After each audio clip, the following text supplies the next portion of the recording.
What started as the happiest day of their lives turned into San Francisco's most haunting mystery. When newlyweds Sarah and Michael vanished without a trace from the Golden Gate Bridge, investigators had nothing, no witnesses, no evidence, no answers. For 5 agonizing years, their families lived in unbearable limbo, desperate for closure. But then the Coast Guard made a discovery that changed everything. What they found buried in the sand would expose a truth no one saw coming. Before we uncover what really happened to Sarah and Michael, I want you to know this isn't about sensational headlines. It's about finding the truth that 2 families desperately needed. If you're someone who can't rest until mysteries are solved, you're exactly where you belong. Drop a comment below. Where are you watching from, and which unsolved case keeps you up at night? Your engagement helps us bring these forgotten stories back into the light, and that matters more than you know. Sarah Chen and Michael Rodriguez were the kind of couple that made everyone believe in true love. Both 28, successful in their respective careers, Sarah as a pediatric nurse, Michael as a software engineer, they had met 3 years earlier at a charity fundraiser in downtown San Francisco. Friends described them as inseparable, the type of couple who finished each other's sentences and never seemed to argue about anything that mattered. Their wedding day on September 15th was everything they had dreamed of. The ceremony took place at a beautiful vineyard in Napa Valley, with over 200 guests celebrating their union. The weather was perfect, the speeches were heartfelt, and every photo captured pure joy. Sarah's maid of honor later told police that she had never seen her friend happier. Michael's best man said the groom couldn't stop smiling all day. As the reception wound down that evening, the couple said their goodbyes and headed back to San Francisco for their wedding night at the luxurious Fairmont Hotel. They planned to fly to Hawaii the next morning for their honeymoon.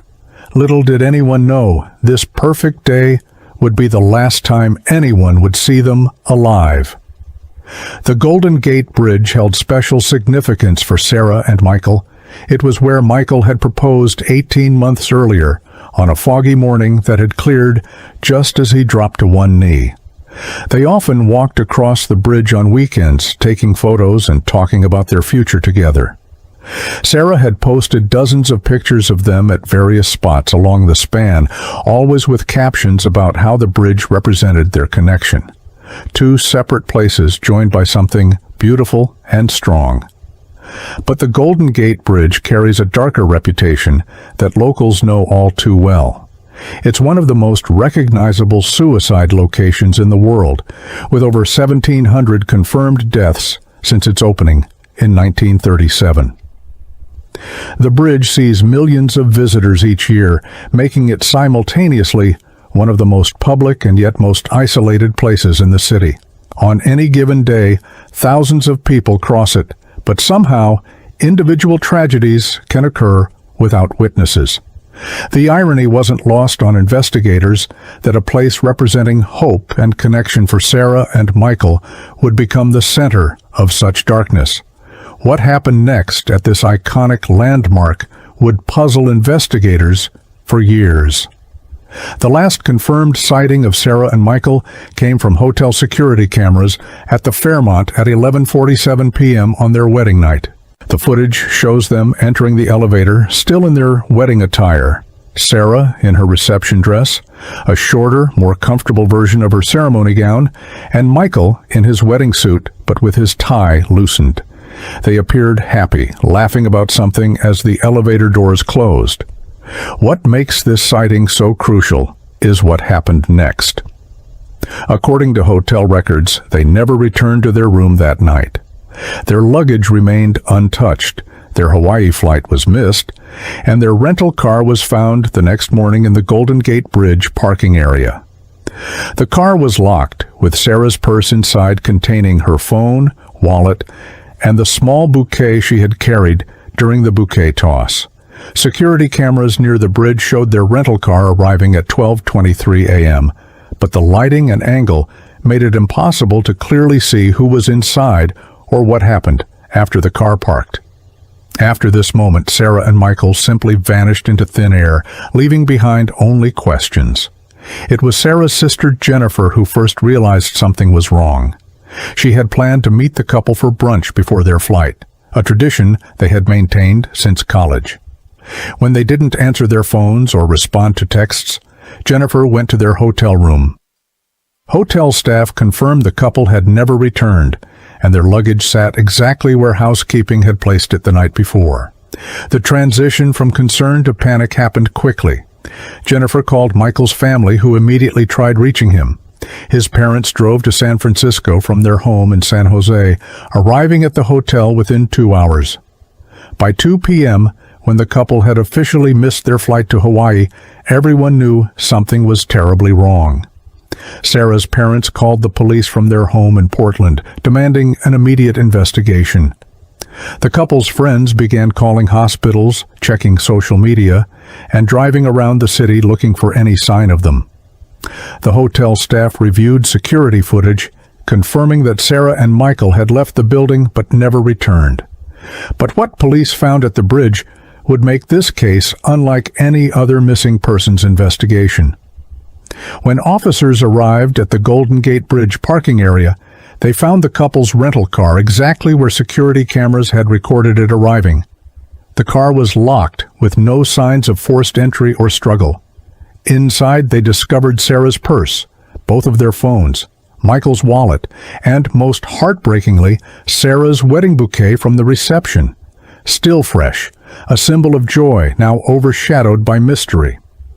What struck investigators immediately was the complete absence of evidence. No personal belongings were found on the bridge itself, no witnesses came forward despite the location's heavy foot traffic, and no signs of struggle or disturbance anywhere in the area. The bridge's emergency phones, installed specifically for crisis intervention, showed no recent activity. Security cameras captured their car arriving, but revealed nothing about what happened after they parked. Detective Maria Santos, who would lead the investigation for the next 5 years, later described the scene as eerily clean. In most missing persons cases involving the Golden Gate Bridge, investigators find some trace evidence: clothing, shoes, personal items. The complete absence of any physical evidence would become the most puzzling part of this entire mystery. Within hours of the couple being reported missing, the Coast Guard launched one of the most extensive water search operations in the area's recent history. Helicopters equipped with thermal imaging cameras swept the bay from dawn until dusk.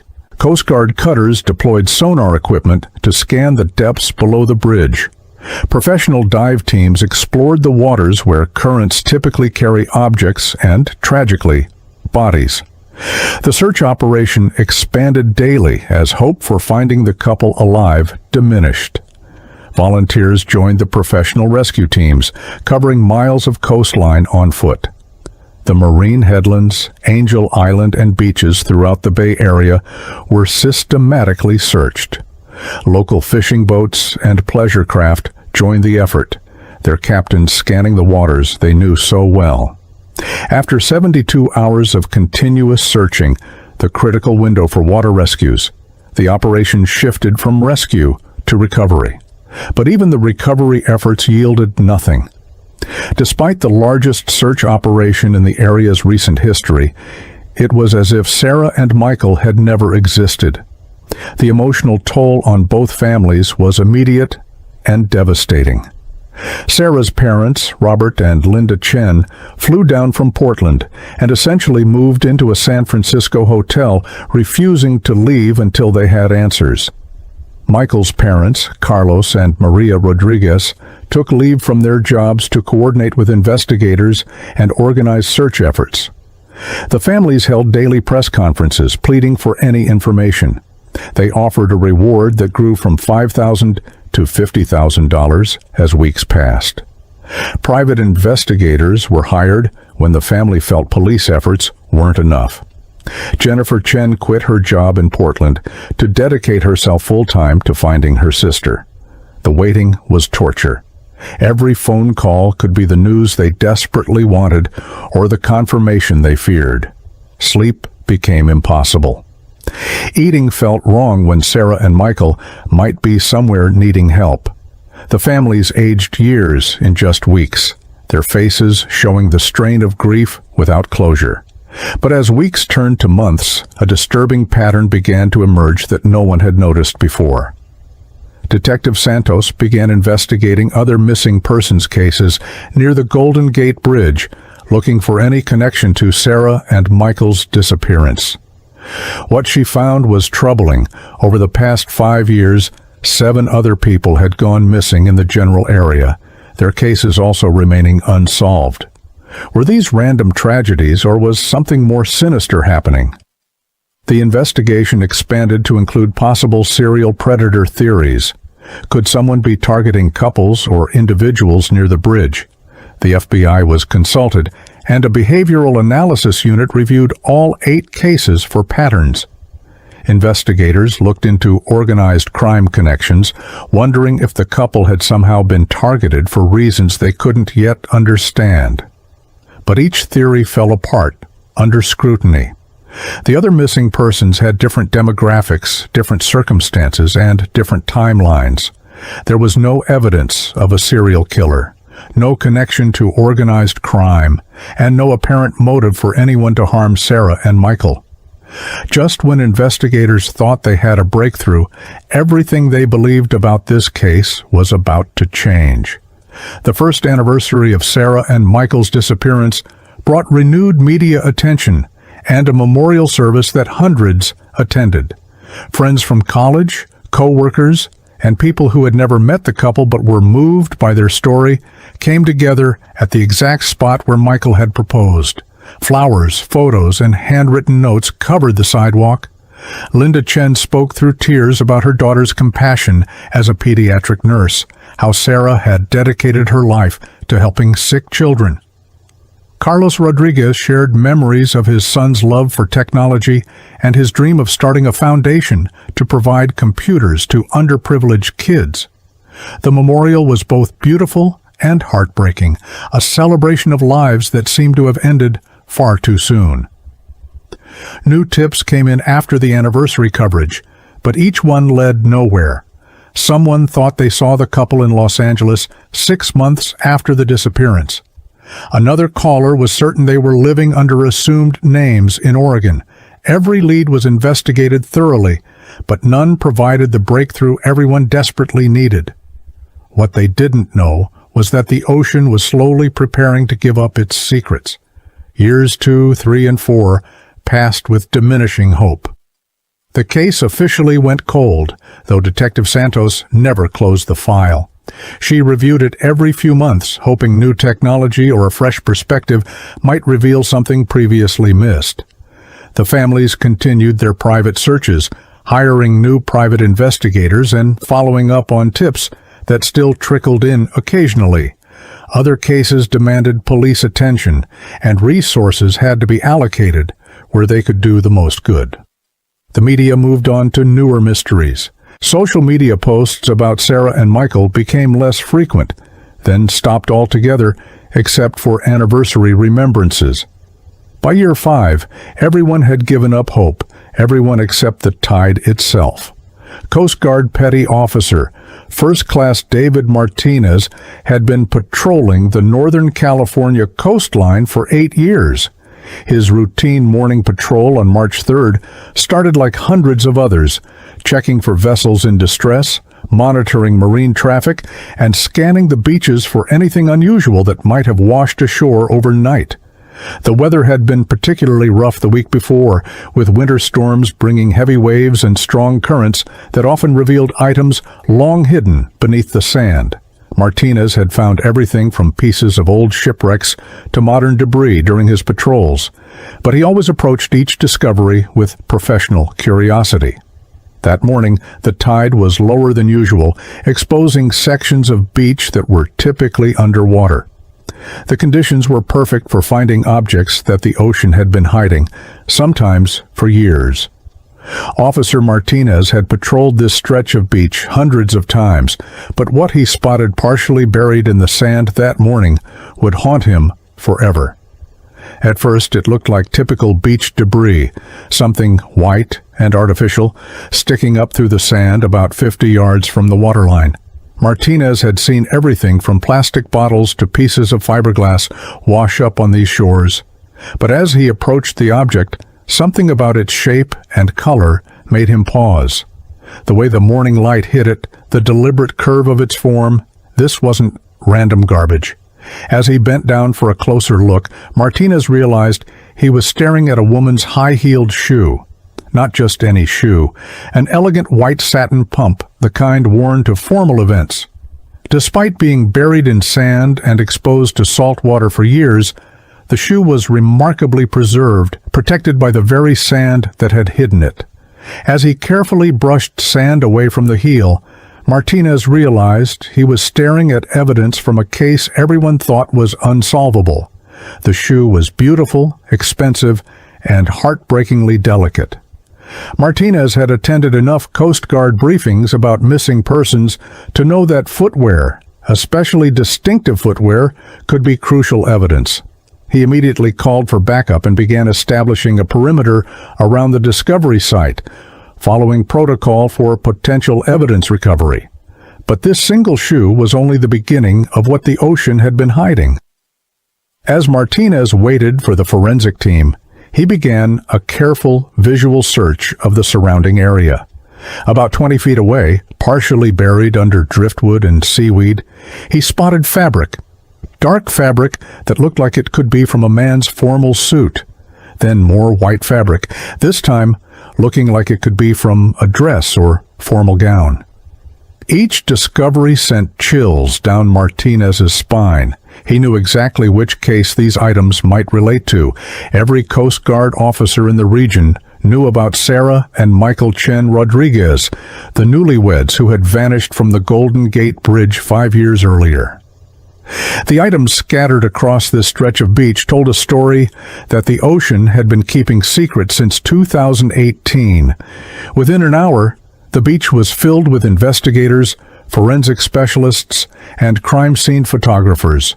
The answer to what happened to Sarah and Michael was finally emerging from the waves, but it would raise even more disturbing questions than it answered. The evidence collection process took over 6 hours. Every item had to be photographed in place, carefully excavated from the sand, and properly preserved for laboratory analysis. The forensic team found pieces of formal attire, fragments of a dark suit jacket, pieces of white satin fabric consistent with a wedding dress, and several small personal items, including a wedding ring and what appeared to be pieces of a boutonniere. Each discovery was documented with GPS coordinates, photographed from multiple angles, and placed in evidence containers that would preserve any DNA or trace evidence that might remain after 5 years in the marine environment. The chain of custody was established immediately, ensuring that these items could be used in court if necessary.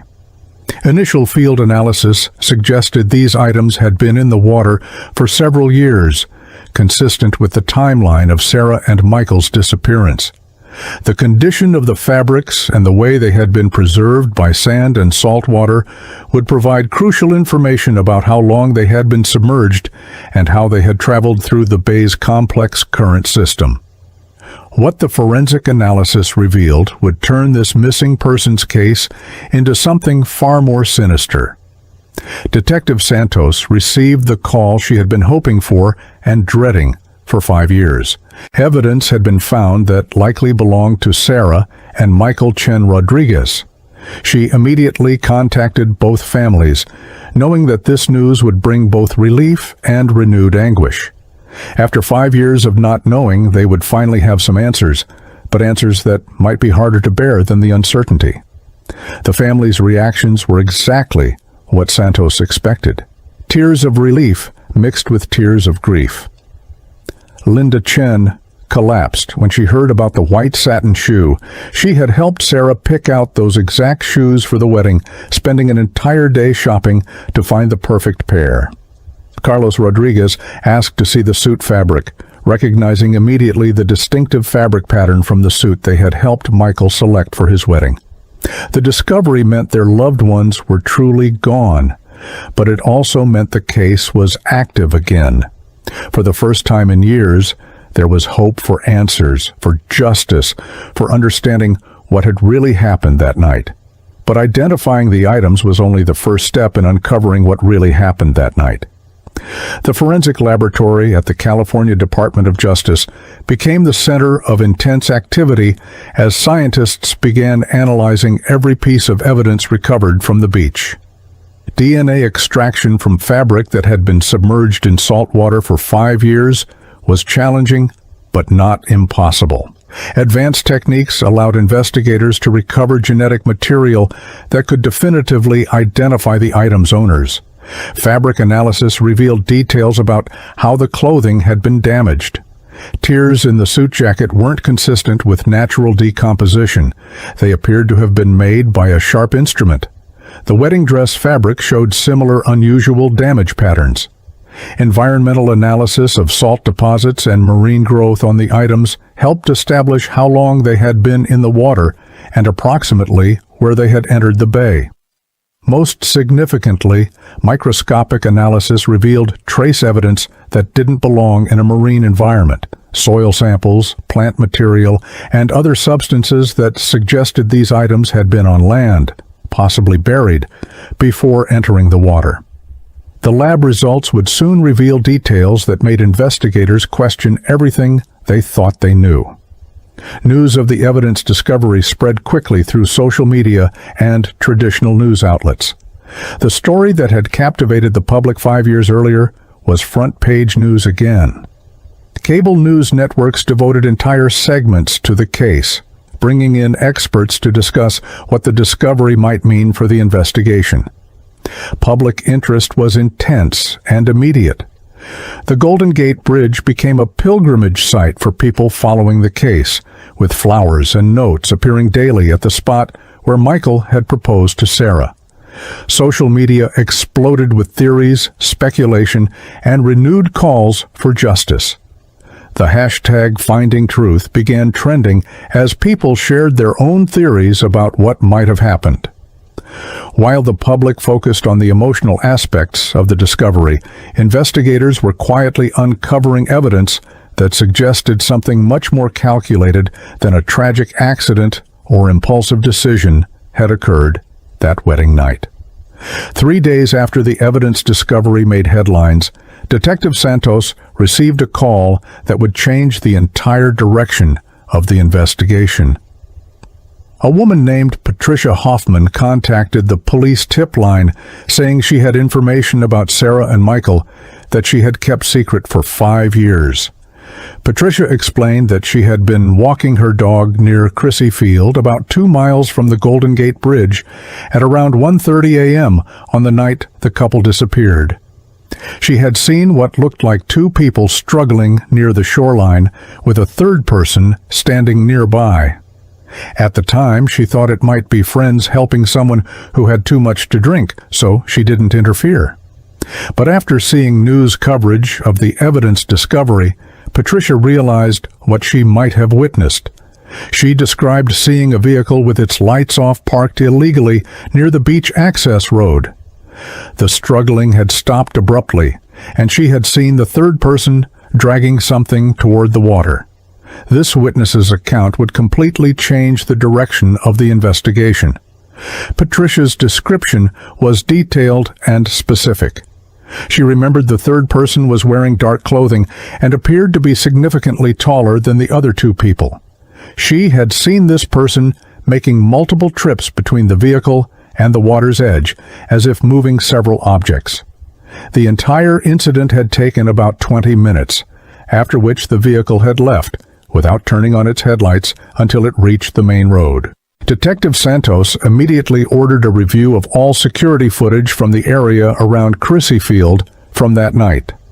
Traffic cameras, business security systems, and even private home security cameras were examined with this new timeline in mind.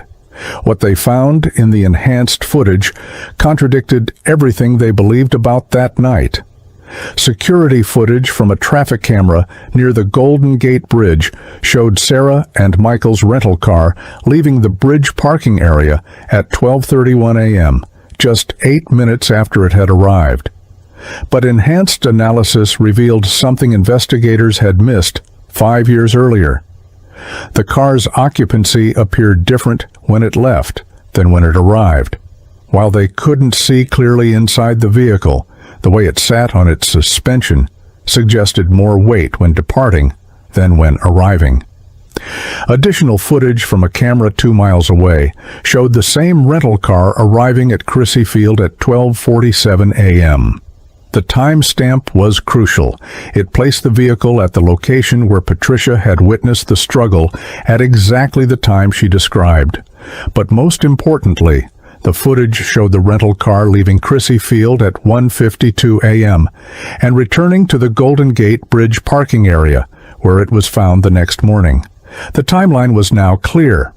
Someone had used Sarah and Michael's rental car to transport their bodies from an unknown primary crime scene to Crissy Field, where they were disposed of in the bay.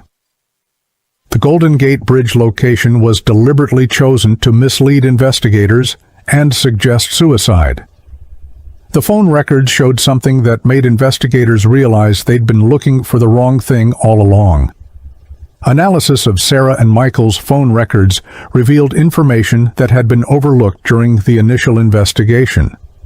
Both phones had been active until approximately 11:15 p.m. on their wedding night, about 30 minutes before they were seen leaving the hotel on security footage. But the location data from their phones showed something impossible. The phones were pinging cell towers near Oakland, while the hotel security footage showed them at the Fairmont in San Francisco. This meant someone else had their phones during those final hours. More disturbing, both phones received multiple text messages after 11:15 p.m., messages that went unread, suggesting the phones were no longer in Sarah and Michael's possession.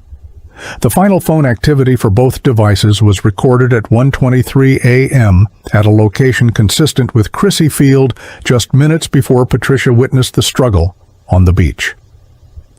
The phone evidence proved that Sarah and Michael had been killed somewhere else, and their phones had been used to create a false timeline.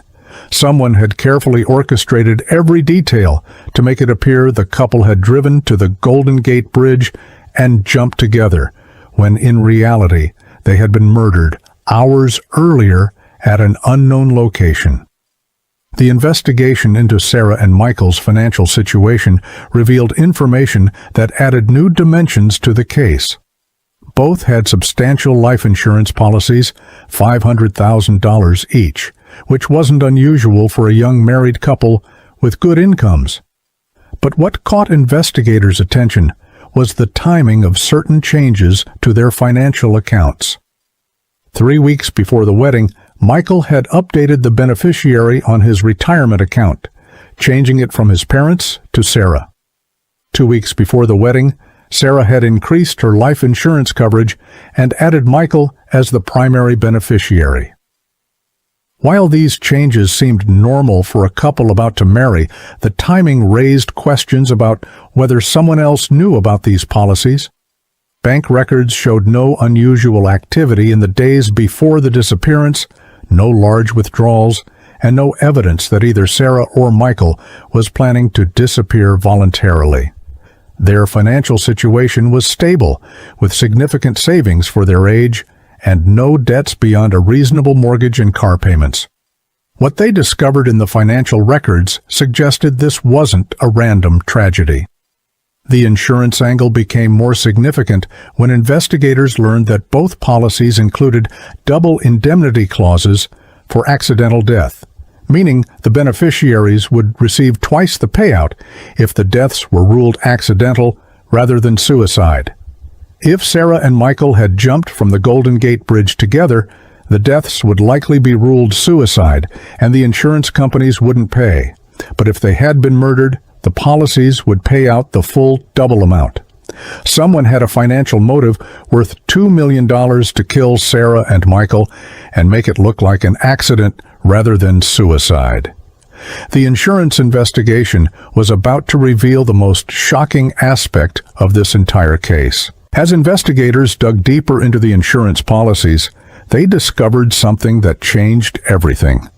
The policies had been purchased through the same insurance agent, someone who had detailed knowledge of the coverage amounts, the beneficiary arrangements, and the double indemnity clauses. This agent would have known exactly how the deaths needed to appear in order to trigger the maximum payouts. The insurance agent was Thomas Brennan, a longtime family friend who had attended Sarah and Michael's wedding. Tom had sold insurance to both families for over 15 years, handling policies for parents, siblings, and eventually the couple themselves. He was trusted, experienced, and had intimate knowledge of both families' financial situations. But more disturbing was what investigators found when they examined Tom's own financial situation. He was facing bankruptcy due to gambling debts, his marriage was falling apart due to financial stress, and he was being investigated by the State Insurance Commission for several irregularities in client accounts. Tom had both the knowledge and the motive to commit this crime, but investigators needed more evidence to prove his involvement. What they found buried deeper in the sand at Crissy Field would expose the calculated nature of this crime. Returning to the original discovery site, with ground-penetrating radar and metal detectors, the Coast Guard forensic team found additional evidence that had been deliberately buried. 2 feet beneath where the wedding dress fabric had been found, investigators discovered a plastic bag containing Sarah's jewelry from the wedding, her earrings, necklace, and most significantly, her engagement ring, which she would never have removed voluntarily. The jewelry was wrapped in a towel that forensic analysis would later prove came from the Fairmont Hotel, the same hotel where Sarah and Michael had spent their wedding night. The towel had been used to muffle sounds, evidenced by trace amounts of blood and saliva found in the fabric fibers. Someone had planned every detail of this crime, including the disposal of evidence, but they couldn't control the power of the ocean. The deliberate burial of evidence proved premeditation. This wasn't a crime of passion or a spontaneous act. Someone had carefully planned the murders, the disposal of the bodies, and the staging of the crime scene to look like a suicide pact. The ocean's currents had eventually brought some evidence to the surface, but it had taken 5 years for nature to reveal these carefully hidden secrets. The evidence now supported a clear theory. Sarah and Michael had been killed in their hotel room or shortly after leaving it. Their bodies had been transported to Crissy Field and disposed of in the bay, while their rental car was moved to the Golden Gate Bridge to create the appearance of suicide. The killer had kept their phones to send misleading location data, then disposed of them in the water near where the bodies had been dumped. Investigators realized they had been looking in the wrong place from the beginning. The Golden Gate Bridge wasn't the crime scene. It was part of an elaborate cover-up designed to conceal a double murder motivated by greed. If Sarah and Michael didn't jump from the bridge, where were they really killed? Re-examining the hotel security footage with this new understanding, investigators noticed something they had missed before. At 11:52 p.m., just minutes before Sarah and Michael were seen leaving the hotel, someone else had exited through a service entrance that wasn't covered by the main security cameras. The timestamp and location suggested this person could have been in the hotel at the same time as the couple. Hotel records showed that only one person not staying at the hotel had accessed the building that night using a service entrance, Tom Brennan.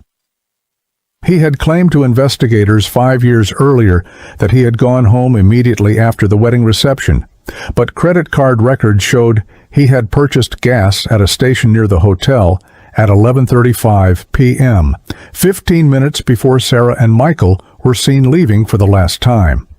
Phone records revealed that Tom had called both Sarah and Michael at 11:10 p.m., just 5 minutes before their phones stopped responding to incoming messages.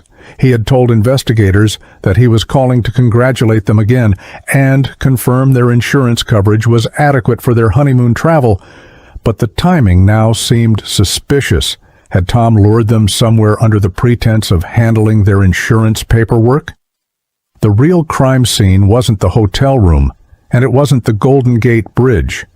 Investigators believed Tom had convinced Sarah and Michael to meet him somewhere private to sign additional insurance documents or handle some urgent paperwork that couldn't wait until after their honeymoon. The real crime scene was miles away from where everyone had been looking. Analysis of trace evidence found on the clothing fragments led investigators to a specific location. An industrial area near the Oakland port where Tom's uncle owned a shipping warehouse. Soil samples from the fabric matched the unique composition of dirt found around the warehouse loading dock. Pollen analysis revealed plant species that grew only in that specific area of Oakland. The warehouse had been empty the night of the murders, as shipping operations were suspended for the weekend.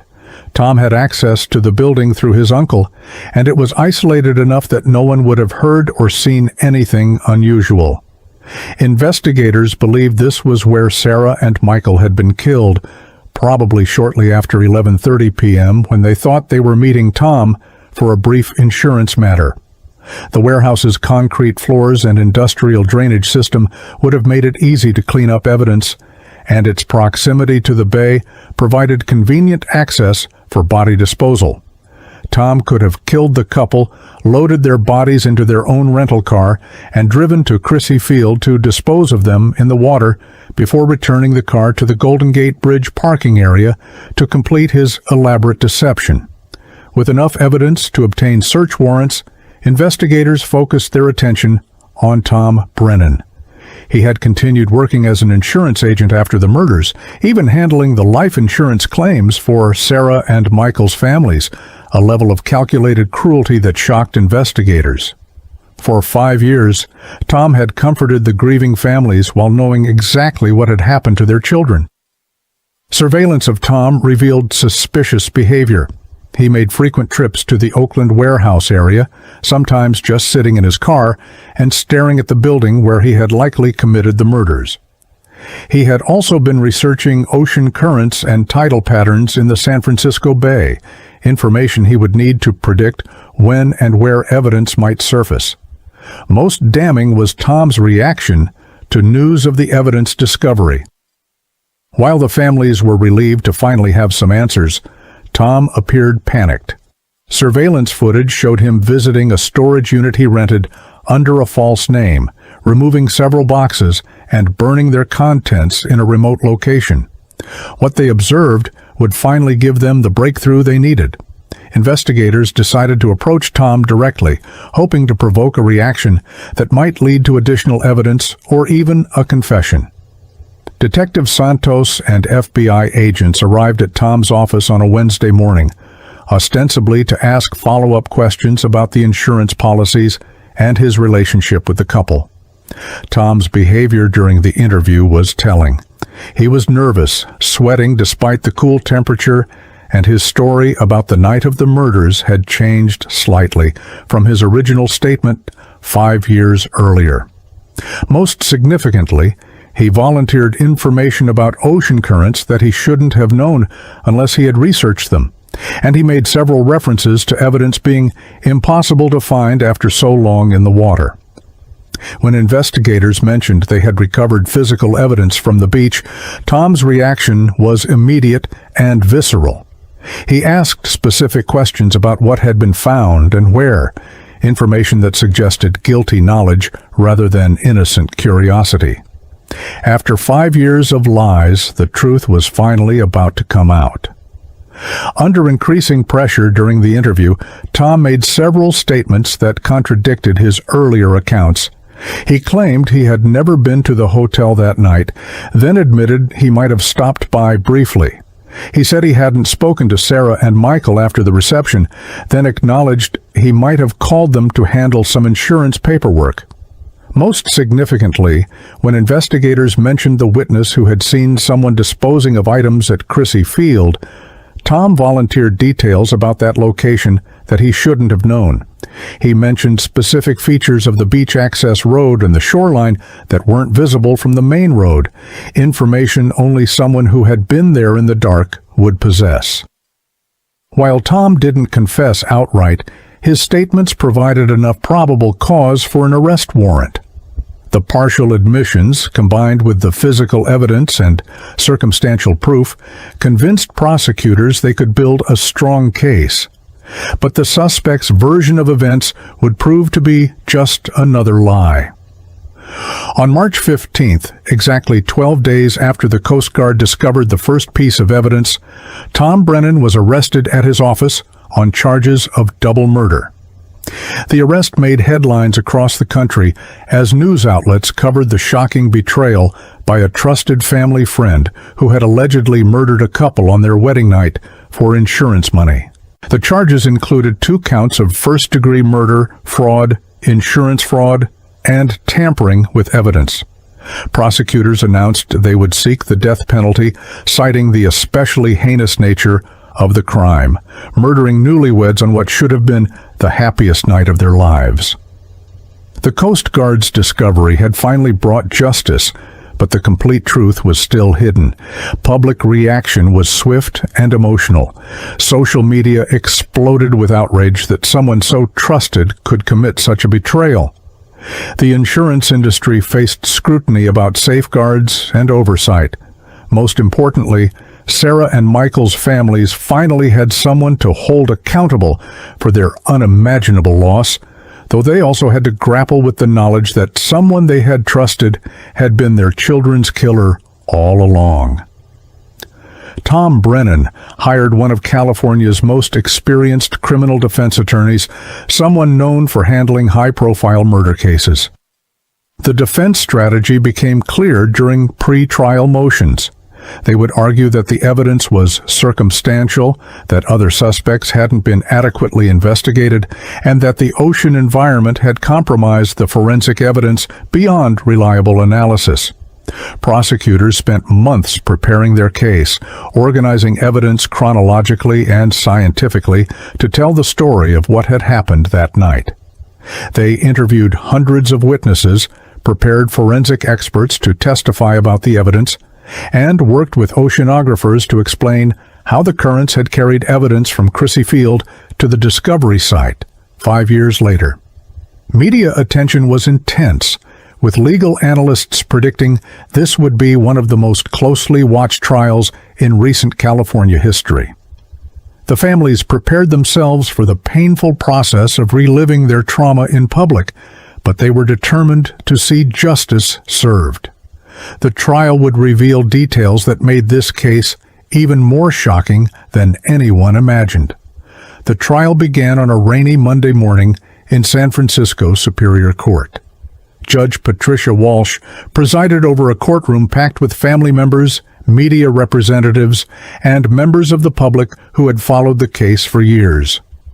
Opening statements would set the tone for what prosecutors called a case of ultimate betrayal and what the defense termed a rush to judgment. Prosecutor Jennifer Martinez outlined the state's case methodically. She described Tom Brennan as a trusted family friend who had used his knowledge of insurance policies and his access to both families to plan and execute a calculated double murder. The motive was clear.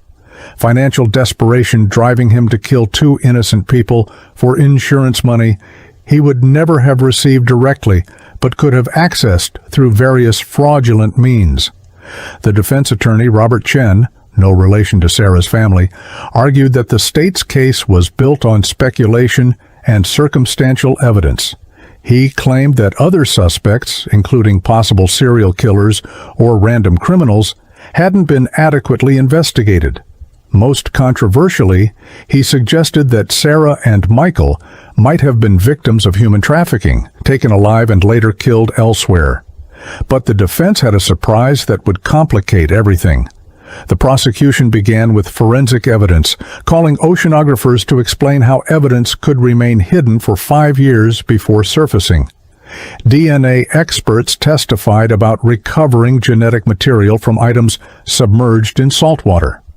The testimony was technical, but crucial for establishing that the evidence found on the beach had indeed belonged to Sarah and Michael. Patricia Hoffman, the witness who had seen the disposal at Crissy Field, provided compelling testimony about what she had observed that night. Under cross-examination, she remained consistent in her account, providing details that corroborated the prosecution's timeline. Hotel staff testified about Tom's presence at the hotel that night and his use of the service entrance. The family's testimony was emotionally devastating. Linda Chen described helping Sarah choose the wedding shoes that were found on the beach. Carlos Rodriguez identified fabric fragments from his son's wedding suit. Their pain was evident, but so was their determination to see justice served. The most devastating testimony was yet to come. Against his attorney's advice, Tom Brennan decided to testify in his own defense. This decision surprised legal experts, as defendants in capital murder cases rarely take the stand. Tom's testimony began with his account of the wedding reception and his claim that he had gone straight home afterward. Under direct examination by his attorney, Tom maintained his innocence and provided explanations for evidence that seemed to implicate him. He claimed the phone calls to Sarah and Michael were routine insurance follow-ups. He said his presence at the hotel was coincidental, that he had stopped by to retrieve something he had left during the reception setup earlier that day. But under cross-examination by Prosecutor Martinez, Tom's story began to fall apart. She pressed him on details about the warehouse, the insurance policies, and his knowledge of ocean currents. With each question, Tom became more defensive and his answers less believable. Under pressure, the defendant was about to reveal the one detail that explained everything. Under the relentless pressure of cross-examination, Tom's composure finally cracked. When Prosecutor Martinez asked him directly about his gambling debts and the exact amount he owed to various creditors, Tom's response revealed the depth of his desperation. He owed over $800,000 to loan sharks and illegal gambling operations, debts that came with violent consequences for non-payment. But it was his next admission that stunned the courtroom. Tom revealed that he hadn't planned to kill Sarah and Michael that night. He had lured them to the warehouse under the pretense of signing additional travel insurance documents for their honeymoon, planning only to forge their signatures on fraudulent policies that would allow him to embezzle money from their accounts over time. The murders happened when Michael became suspicious of the paperwork and threatened to call the police. In a moment of panic, knowing that exposure would mean financial ruin and possibly physical harm from his creditors, Tom had struck Michael with a tire iron he found in the warehouse. Sarah's death followed moments later when she tried to run and call for help. The truth was more twisted than the most elaborate conspiracy theory. Tom's testimony revealed the horrifying sequence of events that night. After killing the couple in a blind panic, he had spent nearly 3 hours figuring out how to dispose of their bodies and cover up the crime. The elaborate staging wasn't planned. It was desperate improvisation by someone who realized he had crossed a line he could never uncross. He described loading their bodies into their rental car, driving to Crissy Field, because he knew the area from childhood fishing trips with his uncle. The disposal process was gruesome and methodical. He weighted down the bodies using chains from the warehouse, then spent time collecting personal items to bury separately, thinking the ocean would never give up its secrets. The most chilling part of his testimony was his description of returning to the Golden Gate Bridge to stage the scene. He left their phones in the rental car, cleaned any fingerprints he might have left, and walked home through the city, arriving at his apartment just before dawn. For 5 years, he had lived with this secret while comforting the families he had destroyed. Every detail had been calculated, except for one thing the killer couldn't control. Tom couldn't have predicted that a major storm 5 years later would shift sand patterns and ocean currents in a way that brought evidence to the surface.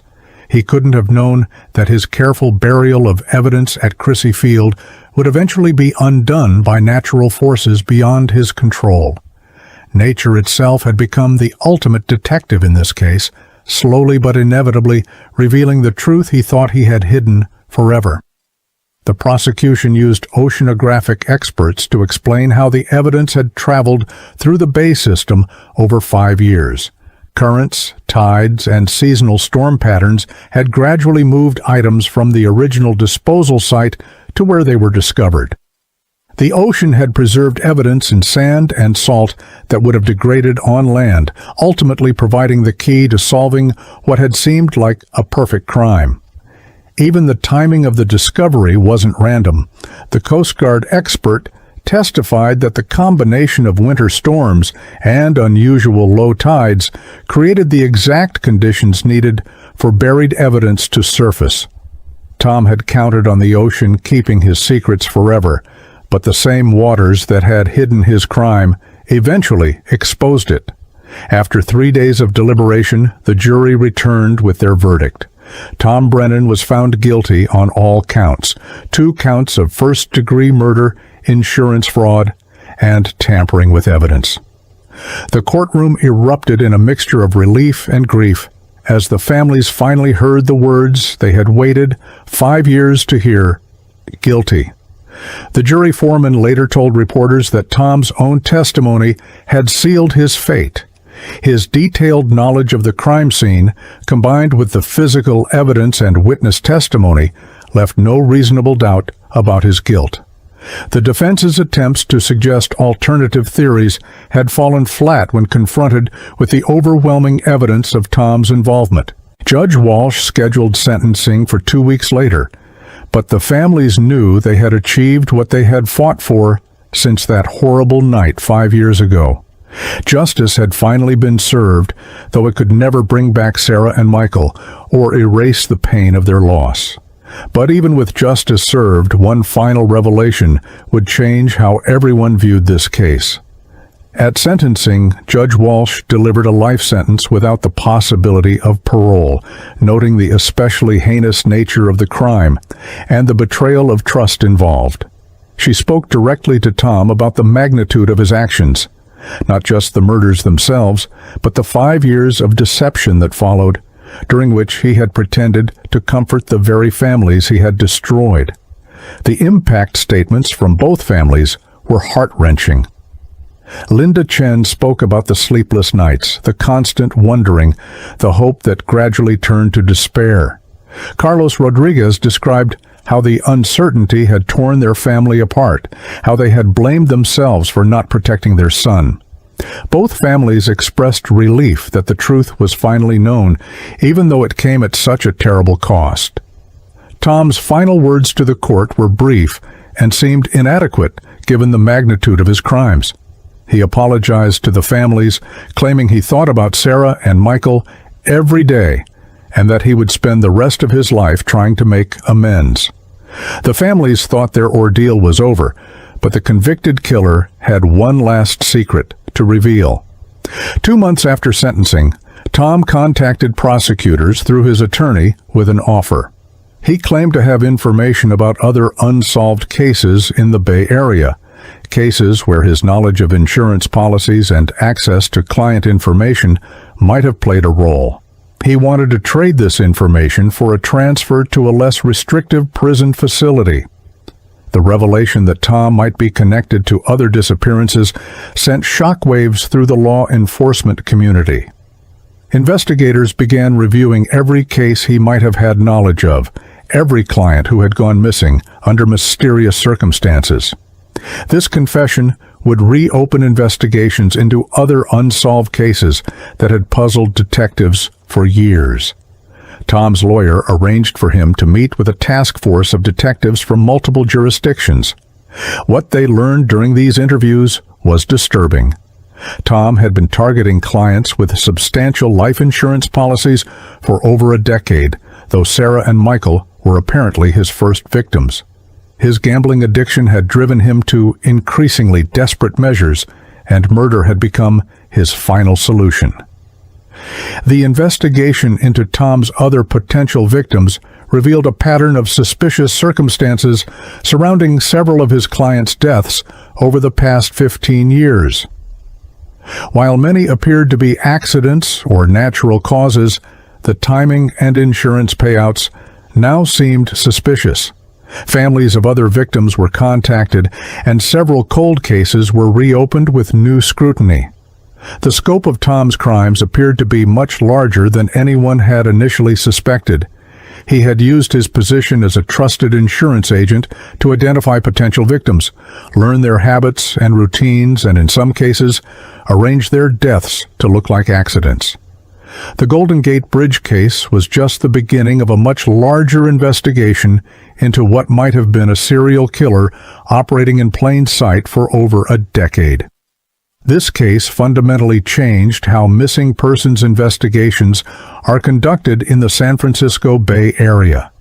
The elaborate staging of the crime scene at the Golden Gate Bridge led to new protocols for examining seemingly obvious suicide cases. Investigators now look more carefully at insurance policies, financial motives, and the backgrounds of people who had access to victims' personal information. The Coast Guard also implemented new procedures for evidence recovery, recognizing that ocean currents can preserve and transport evidence over much longer distances and time periods than previously understood. The techniques developed during the analysis of Sarah and Michael's case have since been used to solve other cold cases involving evidence recovered from marine environments. Most importantly, the case highlighted the need for better oversight in the insurance industry. New regulations were implemented requiring additional scrutiny of policies sold by agents facing financial difficulties, and systems were put in place to flag unusual patterns in policy changes or claims. The goal was to prevent other predators from using their professional positions to identify and target victims. 5 years after the discovery of evidence on that beach, Sarah and Michael's families have found a measure of peace. They established the Chen Rodriguez Foundation, which provides support to families of missing persons and funds advanced forensic techniques for cold case investigations. Their advocacy has helped pass legislation improving resources for missing persons cases and victim support services. Linda Chen now speaks at conferences about the importance of never giving up hope and the need for persistent investigation, even when cases seem hopeless. Carlos Rodriguez has worked with the Coast Guard to improve evidence recovery techniques and train officers in recognizing potential crime scene evidence in marine environments. Their pain will never fully heal, but they have channeled their grief into helping other families facing similar tragedies. The memorial garden they created at the spot where Michael proposed to Sarah has become a place of healing for many families dealing with loss. The bronze plaque reads simply, "In memory of Sarah Chen and Michael Rodriguez, whose love story reminds us that truth will always find a way to surface no matter how deeply it's buried." This case teaches us that modern investigations require persistence, advanced technology, and sometimes patience for nature itself to reveal its secrets. The combination of traditional detective work, forensic science, and environmental analysis proved that even the most carefully planned crimes leave traces that can eventually be discovered. The most important lesson is that cases are never truly cold. They're just waiting for the right combination of technology, timing, and dedication to bring them back to life. Sarah and Michael's case remained unsolved for 5 years, but the evidence was there all along, waiting for the ocean to reveal it at the right moment. Tom Brennan thought he had committed the perfect crime, but he underestimated the power of persistence, the advancement of forensic science, and the ocean's ability to preserve and eventually reveal evidence. His betrayal of trust was complete, but it wasn't absolute. Truth has a way of surfacing when we least expect it. The most important lesson came from an unexpected source, the families themselves, who never stopped believing that answers would come. Their faith in justice, their support for each other, and their determination to keep Sarah and Michael's memory alive ultimately contributed to solving the case. Their love proved stronger than the evil that had tried to destroy them. The truth about what happened to Sarah and Michael Chen Rodriguez on their wedding night was more horrifying than anyone could have imagined. A trusted friend, driven by gambling debts and financial desperation, had murdered them in cold blood and spent 5 years deceiving their families while they grieved. But the ocean itself became their ally, slowly and patiently revealing the evidence needed to bring their killer to justice. This case reminds us that evil often hides behind familiar faces, that trust can be betrayed in the most devastating ways, and that some people will destroy innocent lives to solve their own problems. But it also shows us that truth has a power all its own.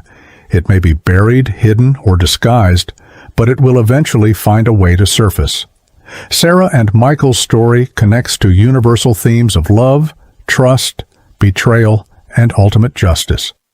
Their wedding day should have been the beginning of a beautiful life together, but instead it became the start of a mystery that would captivate the nation and ultimately expose the darkness that can lurk in the most trusted relationships. As we remember Sarah Chen and Michael Rodriguez, we honor not just their memory, but the determination of their families to never give up, the dedication of investigators who refused to let the case die, and the power of truth to emerge even from the deepest, darkest places. Their story reminds us to stay vigilant, to support families facing similar tragedies, and to never underestimate the importance of persistence in the pursuit of justice. Sarah and Michael's story proves that even when someone vanished without a trace, the truth can eventually surface. This Golden Gate Bridge disappearance became one of the most shocking missing person cases when the Coast Guard made their discovery 5 years later. Their mysterious disappearance reminds us that behind every unsolved mystery lies a family desperate for answers. If you're fascinated by true crime stories and missing persons investigations like this one, subscribe for more suspenseful disappearance stories that will keep you on the edge of your seat. Remember, every missing person deserves to be found, and every cold case deserves justice, no matter how long it takes.